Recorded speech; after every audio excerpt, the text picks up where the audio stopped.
Hello, back. Hi, what's going on? Malcolm Lovejoy, Adam Stewart, or Mindbender. That's about. But hip hop is everything. But no, there's not always a beat playing. Sometimes, let me know if you want to hear these with a beat playing. I mean, I could do that, but sometimes I feel like, you know, just the sound of the rhythmic voice is a good thing to hear. But just let me know how you feel. So yeah, we were talking about sex and God, religion and perspective, reading the best book ever. Well, it's one of my favorites. Everyone's got their own personal. The Book of Mere Dad by Mikhail Naimi is actually my actual favorite book, but that's for another story and another time. This one is one of my favorite ones about sexuality, not just spirituality, and life and the universe and humanity. This is just about sex and love and corruption. Shame versus guilt. This is so good. Let's just go into this. Just gotta go in. Just gotta go in. Religious guilt and shame are the primary tools of most organized religions, but they are used to different degrees and ways. Why does Islam or Hinduism use one sexual system and Christianity another? Much of the answer to this question may be found in how these religions use shame and guilt. For the purposes of our discussion, let's define religious guilt as the feeling you get when you know you have violated a rule or moral principle. No one else may know your actions, but an all-voyeuristic God knows. I did go over this last time, I remember, but it's really worth going through again because shame and guilt both really need to be excised from the human body and the human mind to get real freedom. So I don't feel any shame for my masturbation or my lovemaking or my polyamory or my porn or any of the beautiful not orgies, not the kink that I do, nothing. I don't feel bad about any of it. I asked people and they said yes. It was great. We had a great time. It's awesome. That's it. Shame is a deeper emotion, one that incorporates one's identity as well as the judgment of other people. It is the idea that a certain behavior makes you a bad, damaged, or diseased person. A Muslim woman is taught from birth that anyone who loses her virginity before marriage is eternally damaged. So sad. So sad. She becomes like a diseased and filthy person to God and her community. Such a belief creates both terror and focus on avoiding a behavior that might lead to shame. She has told stories and shown examples of women who violated this law of God. In every conversation, the idea is associated with defilement, dirt, disease, and as well as the loss of social connection, status, and support. So sad. A defiled woman is the target of social ostracism and abuse. It is remarkably parallel to the Button story in Chapter 1. This is an entirely different level of programming than guilt. With shame, the very thought of engaging in a given behavior evokes association of disease and ostracism. Actually doing the behavior creates huge emotional turmoil. Feelings of filth and uncleanliness may overwhelm a person, making him or her feel worthless. In other words, shame leaves a person feeling a deep psychological mark.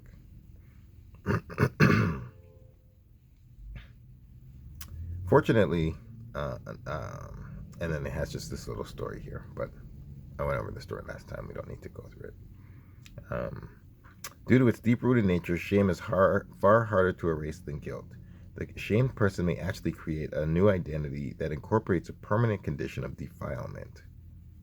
Guilt may be forgiven with a prayer and confession, but shame indelibly marks the identity. The shamed person may feel so defiled or diseased that she may engage in irrational, self-defeating behaviors. Often she dives deeper into religion, hoping to get some relief. And the catch-22 continues. Shame is often more destructive than guilt, which is why I will focus on it here. Thanks, Daryl. Daryl did a great job writing this book. Shame in the family. Shame invokes a stronger response from family and community than guilt. A girl may be guilty of disobeying her mother.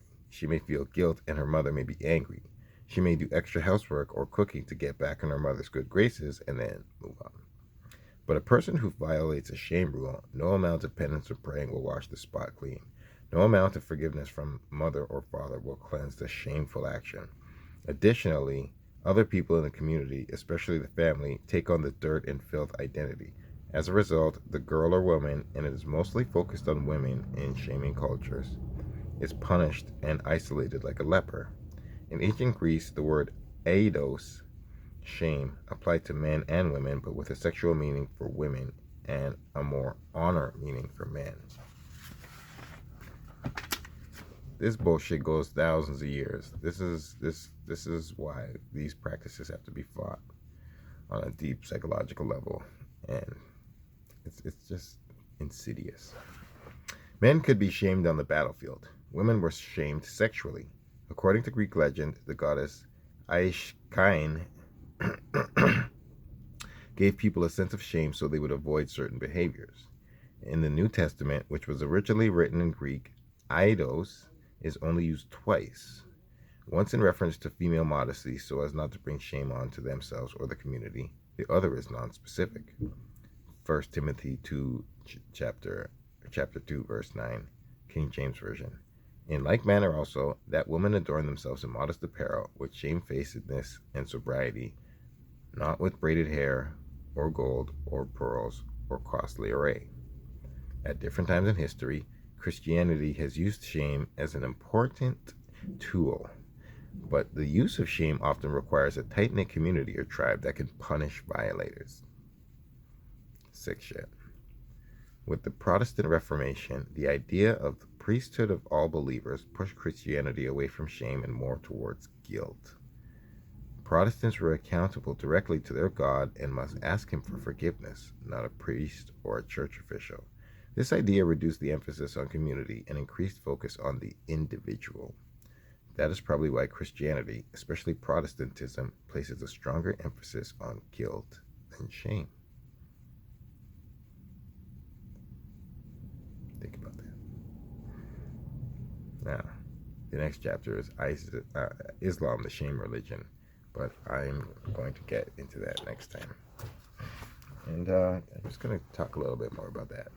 I don't feel guilt or shame about any of my sexual practices because it's consensual and there's no external supernatural witness judging my behaviors.